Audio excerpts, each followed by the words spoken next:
وزي ما انت شايف كده اللعبه فتحت معانا وظهرت لنا رساله كونامي، معنى كده ان اللعبه اشتغلت معايا وكل حاجه تمام. ازيكم يا شباب، فيديو جديد. فيديو النهارده هكلمك ازاي تحمل لعبه بيس للموبايلات الغير مدعومه، والطريقه هتشتغل معاك بنسبه 80%، لانها هتشتغل على اغلب الموبايلات، بس في موبايلات برضك مش هتشتغل عليها. قبل ما ابدا لايك شير للفيديو، حط اشتراك في القناه وفعل زر الجرس. يلا بينا نخش في الفيديو. حابب بس اوضح حاجه بمبدا الفيديو واخش في طريقه حل المشكله. الفيديو ده انا مصوره بتليفون داعم اللعبه، بس انا جربتها بتليفون مش داعم اللعبه والطريقه شغاله معايا، بس انا حاليا بصور بتليفون داعم اللعبه عشان التصوير يطلع بافضل جوده. الموبايل التاني كنت جاي اصور منه طلع فيه لاج كتير، فعشان كده صورت فيديو تاني من الموبايل ده. وحاليا انا ببحث على اللعبه ظهر لي ان انا اصلا محملها وبيقول لي اعمل تشغيل. انت تيجي تبحث على اللعبه بنسبه كبيره مش هتظهر لك او يقول لك موبايلك مش مدعوم. فالحل النهارده ان احنا هنحتاج حاجتين، اول حاجه جوه الكروم، تاني حاجه تطبيق زد ارشيفر. وكل الروابط اللي انا هستخدمها هتلاقيها في جروب التليجرام، ورابط جروب التليجرام تحت في الوصف. ركز بقى معايا بقى في اللي جاي، عشان اللي جاي دمت حل الطريقه. اول حاجه تخش على جوجل كروم، الموقع ده هتلاقيه في جروب التليجرام.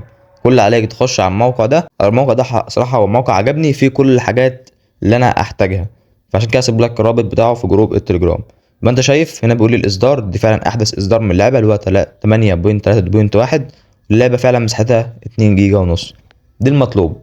عارفين الموقع حلو جدا، فيه كل حاجه زي ما انا قلت لك ان انا استخدمها.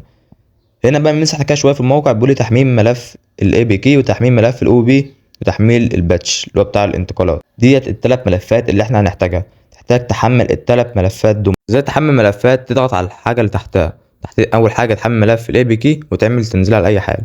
تنزل الثلاث ملفات بالطريقه دي، تضغط على الثلاث ملفات والثلاث ملفات هتحملوا معاك. بعد ما تحمل الثلاث ملفات هم مساحتهم 2 جيجا ونص، بعد ما تحمل الثلاث ملفات دول تعالى نروح على الخطوه الثانيه بقى من الفيديو لحل المشكله.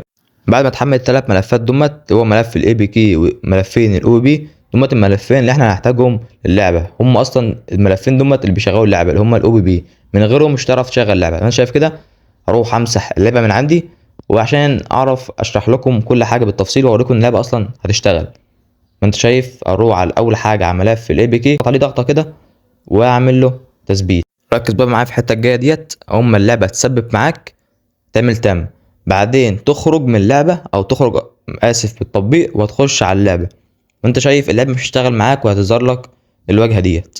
هو ده اللي احنا عايزينه.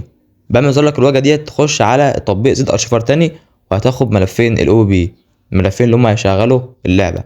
تاخد الملفين دول هتاخدهم نسخ او قص زي ما انت عايز. اعملهم نسخ وهتروح على ذاكره الجهاز، وهتروح على اندرويد، بعدين او بي، وهتنزل تحت كده على اللعبه. زي ما انت شايف ملف اللعبه ظهر اللي هو الملف ده. لو انت ما كنتش دخلت على اللعبه ما كانش الملف ده هيظهر، لازم تخش على اللعبه عشان الملف يظهر.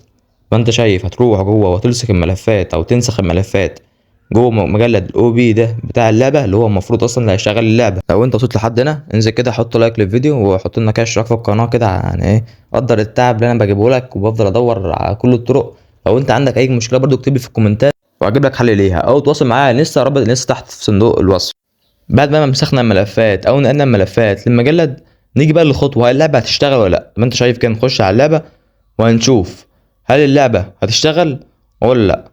وزي ما انت شايف كده اللعبه فتحت معانا وظهرت لنا رساله كونامي، معنى كده ان اللعبه اشتغلت معايا وكل حاجه تمام. ما انت شايف كده هيظهر لي اختار اللغه. انا بقول لك بس ان الطريقه ناجحه مفيش اي مشاكل. وحابب برضك افكرك ان الموبايل ده بيدعم اللعبه، فانا صورت منه عشان بس التصوير يطلع باعلى جوده ومن غير لاج في التصوير. بس صدقني انا جربت على الموبايل التاني اللي هو ما بيدعمش اللعبه، واللعبه اشتغلت معايا من غير اي اخطاء.